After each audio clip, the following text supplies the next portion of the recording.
This is Acer E5 573G with respectable specs, but unfortunately, this laptop is not working. Hey, what's up everyone, I'm Andrew, and in this video, we're gonna revive this laptop and make a few pretty good upgrades.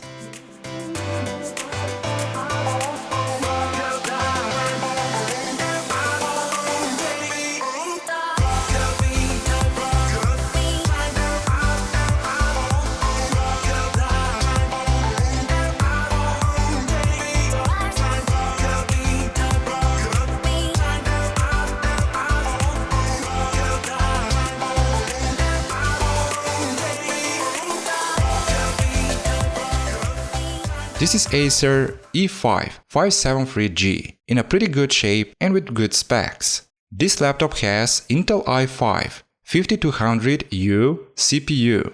The GPU is GeForce NVIDIA 9400M with 2 gigs of video memory. The RAM is 8 gigs DDR3 and the hard disk is 1 TB.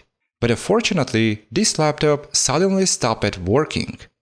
Actually, this is my friend's laptop, and this issue becomes basically for no reason. He told me that he used the laptop normally, like every other day. He shut down the laptop normally, and the next day, when he tried to turn it on, the laptop simply won't start.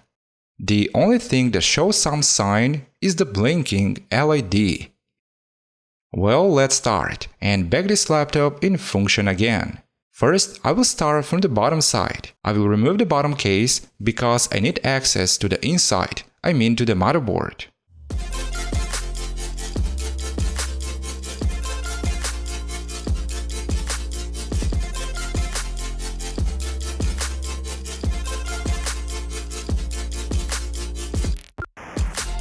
Well, the motherboard looks pretty good and there is no some visible sign of some damage or something. The first what I've tried is changing the RAM, but in this case, this was not the issue. Even I've tried with a few different RAMs, including a brand new, but it seems that the RAM is not the problem. The second what I've checked is the voltage. Actually, I think that maybe some power problem, some short circuit, but it seems that everything is good.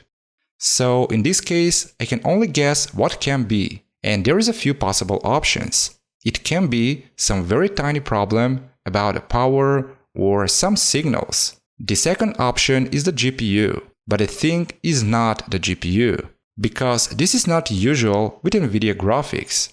And the last option is the BIOS or some other controller. In this case, I can't do really much, because I don't have any advanced equipment that I need. So I need to call my friend that I have some equipment and ask it for help. I'm gonna be short here because this process takes more time until we found from where the problem is coming. The first what we did is checking all voltages on the motherboard again, including the GPU and the CPU, and all is just fine. The second thing that we did is checking all motherboard signals, and everything is fine here also, nothing is missing. Actually, theoretically, this laptop is fully functional, but in reality it does not work. So now, only one thing left, the BIOS. In some cases, and also this is very rare, the BIOS may cause problems like this. And this problem can be fixed by reprogramming the BIOS. And that's what actually we did. We removed the BIOS from the motherboard and then reprogrammed the BIOS.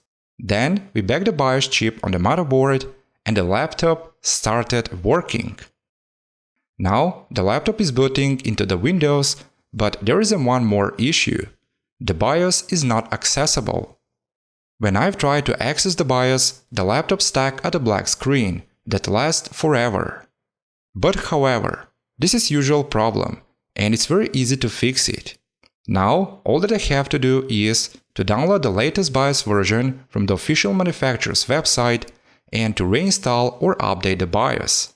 This process takes about 5 to 10 minutes, and all is going automatically.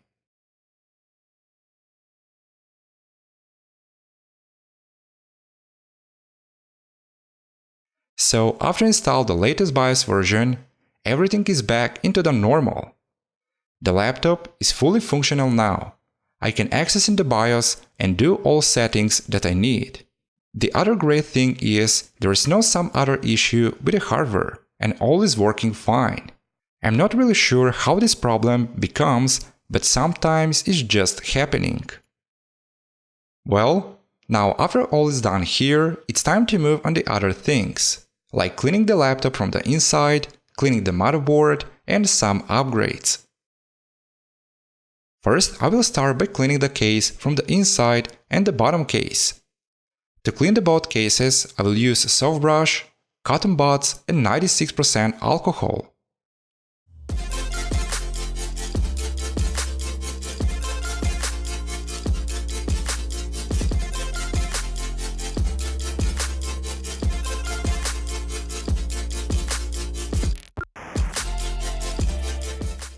Well, after I finish with cleaning from the inside and the bottom case, it's time to move on the motherboard. From the motherboard, first I will remove the heatsink, and then I will continue with removing the old and dry thermal paste from the CPU and the GPU, and after I will clean the motherboard from the dust. Also, to remove the old and dry thermal paste, I will use a plastic spudger stick, cotton buds, and 96% alcohol.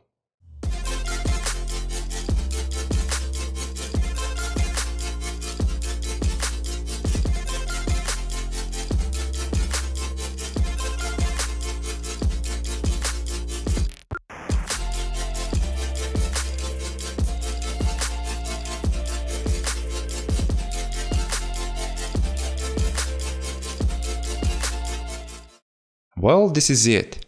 The motherboard is shining again, and now let's clean the heatsink and the cooling fan.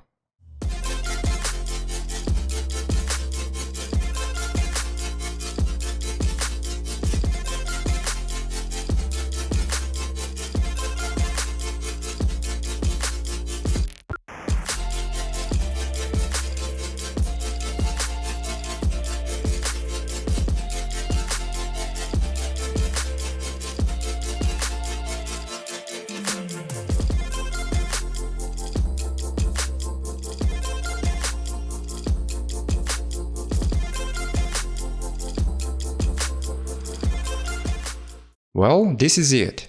Now everything is clean and it's like a brand new. Now it's time to apply a fresh thermal paste over the CPU and the GPU and to mount the heatsink.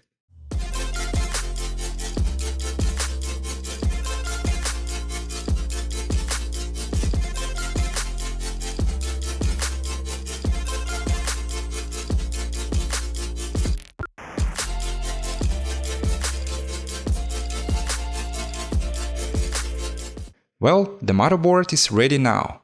Now let's mount the motherboard in the case, connect all cables, and before I place the bottom case, I will do some good upgrades.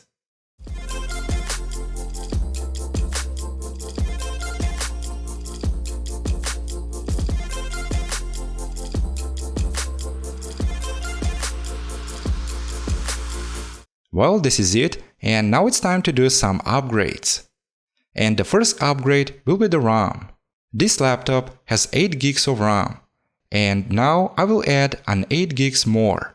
So in total will be 16 gigs. Also 16 gigs of RAM is maximum that this model supports. The next upgrade is the disk. Because my friends need speed and more storage, I will go with 512 gigs SSD. This is Heatsink SSD. It's a less popular brand, but the quality is pretty good, and it's pretty cheap compared to the others. This one I got it for $69. I have used Heatsink SSDs previously, and personally I never have some issues.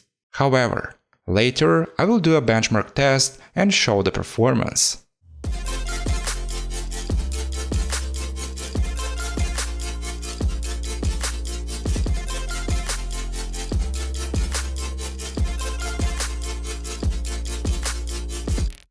And the last thing, the 1TB disk that was a primary disk before, now it will be the secondary disk. This hard disk I will install on a place for a CD-ROM, but for this I will use a disk caddy. Using a disk caddy, you can install another hard disk or SSD in your laptop and expand the storage.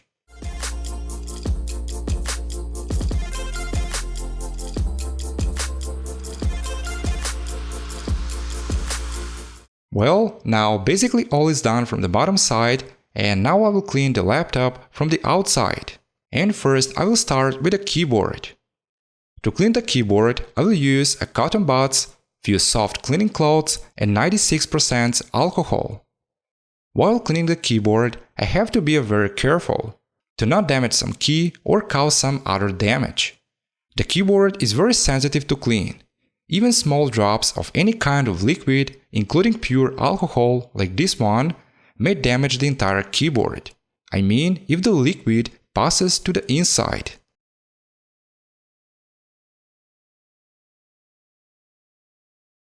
Now, after I've done with the keyboard, let's move on the display.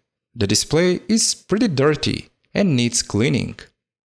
To clean the display, I will use a 96% alcohol, cotton buds, and few soft and clean cleaning cloths.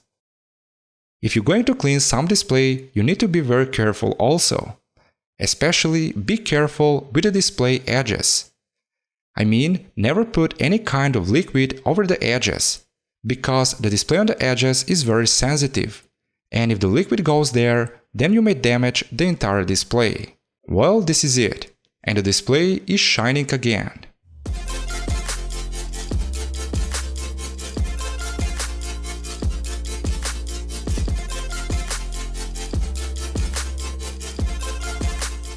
Now, as the last part, I will move on the top case. So basically here I will finish with detailed cleaning, and this laptop will look like a new again.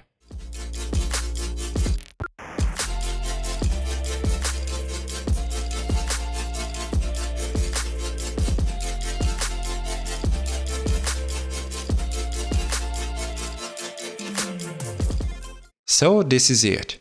The laptop is in a great condition again, from the inside and from the outside. Now it's time to install the Windows, and as Windows I will use the Windows 10.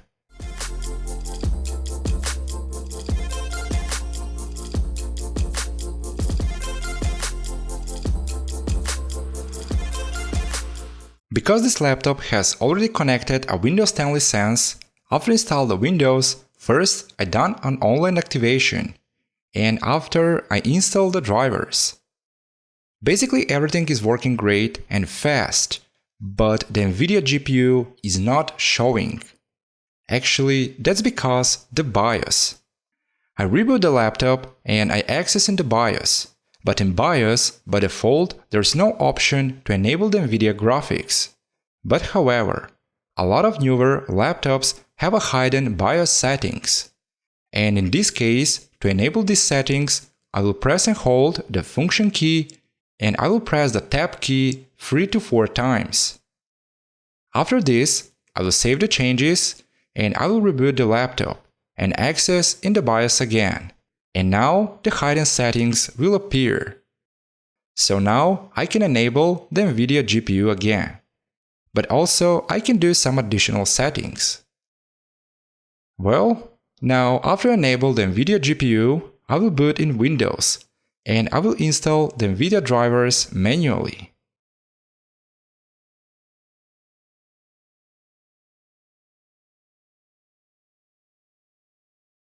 After I install the NVIDIA drivers, the NVIDIA 9400M is working normally and everything is fine. Now, when everything is working fine and all is fully functional, first I will start Acer SSD Benchmark to check the SSD performance.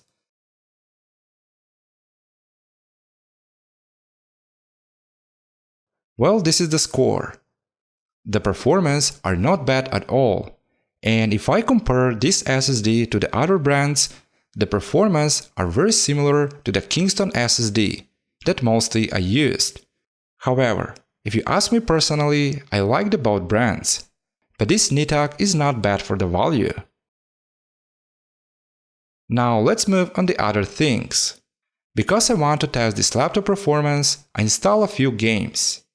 Actually, I want to see how this laptop is performing, how fast games are loading, and to test the temperatures.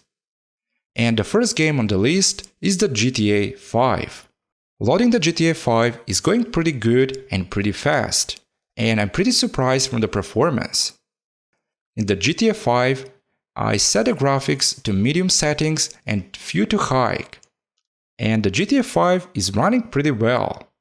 The average frame rate is about 45, but sometimes the frame rate is going over 55 to 60. The game is fully playable, without any lags, and everything is going very smooth. The next game on the list is The Shadows of the Tomb Raider. This is a newer game with a little bit higher requirements. Loading the game is going fast also. The average frame rate in this game is about a 22 to 23, but using medium to high settings, DirectX 12 and native screen resolution. But sometimes the frame rate is going to 26 or 27, and the lowest is 20. With low settings, the frame rate is about a 30, and the game is fully playable. And the last game on the list is the Far Cry 5. This game has much higher requirements from the boat previously. The average frame rate in this game is about a 25, but sometimes goes more, even over 30, and maximum to 35. While gaming and testing this laptop, the temperatures are normal and very cool, and I didn't feel some lags while game loading, between cutscenes or while loading a new mission. So basically, everything is going pretty fine and smooth. Well, basically this is all about this laptop. This laptop is not some new model, it's about 4 to 5 years old. But the performance are still good for some games and all daily tasks. With the upgrades that I make, I just boost the performance. Booting into the Windows is going much faster, and the laptop is working pretty great. Well, I hope you enjoyed watching this video, and I hope this video will give some ideas and inspiration. Also, if you want to support me to grow this channel, you can press the subscribe button. Thanks for watching, and I'll see you in the next one.